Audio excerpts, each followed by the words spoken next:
અંબાજી મંદિરમાં ચૈત્રી નવરાત્રી દરમિયાન થતી આ અખંડ ધૂન ભારત દેશની આઝાદી પૂર્વે 1941માં પ્રજા ઉપર આવી પડેલી આપત્તિઓના નિવારણ અર્થે શરૂ કરવામાં આવી હતી, જે અખંડ ધૂન આજે પણ મહેસાણા જિલ્લાના 150 ઉપરાંતના શ્રદ્ધાળુઓના સંગઠન દ્વારા આ પરંપરાને 83 વર્ષથી જાળવી રાખવામાં આવી છે ને આગામી સમયમાં પણ અખંડ ધૂન પરંપરા મુજબ ચાલુ રખાશે તેમ આયોજકોનું માનવું છે।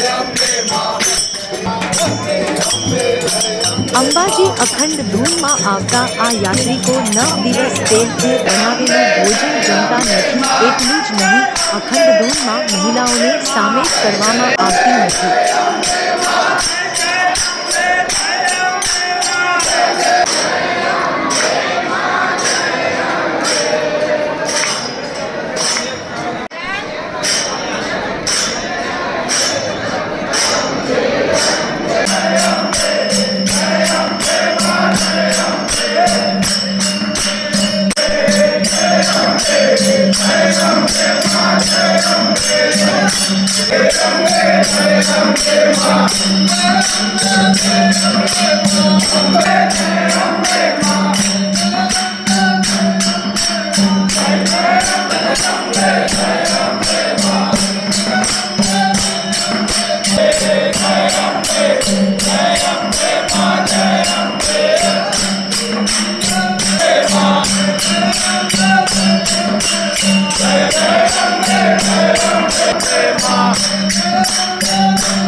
ત્યાંથી વર્ષથી અહીંયા અંબાજીમાં આવીએ છીએ અને અમે અનુષ્ઠાન કરીએ છીએ, પણ અમારે પુરુષો અંદર અખંડ ધૂન કરે છે 86 વર્ષથી, અને અમને અંદર લેડીઝની એન્ટ્રી નથી, છતાં પણ અમે ત્યાં અહીંયા અનુષ્ઠાન કરવા આવીએ છીએ।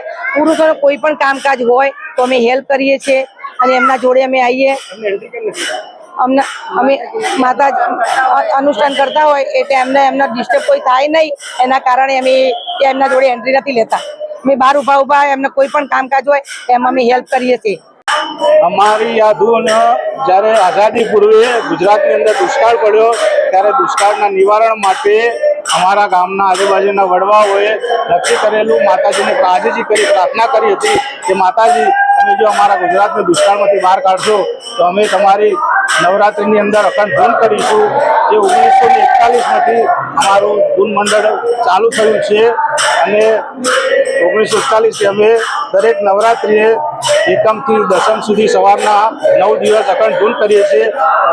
દરેક હરિભક્તો ઊભા ધૂન કરે છે અને વિશેષતા શું છે? ખાસ કરીને વિશેષતા શું છે અમારા મંડળની અંદર? ખાસ કરીને જે માતાજીનો ભોગ રાજભોગ થાય છે એમાં ઘી વપરાય છે, એ રીતે અમારા ધૂન મંડળમાં પણ વર્ષોથી ઘી જ વપરાય છે, જેમાં તેલનો કે બીજા કોઈ વસ્તુનો ઉપયોગ થતો નથી।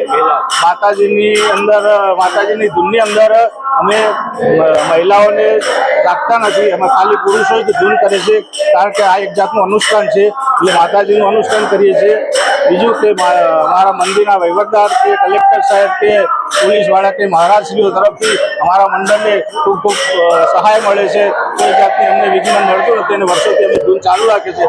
આ રીતે માતાજી અમને વર્ષો સુધી ધૂન કરાવતા રહે અને સર્વે માઈ ભક્તો માટે અમે પ્રાર્થના કરીએ।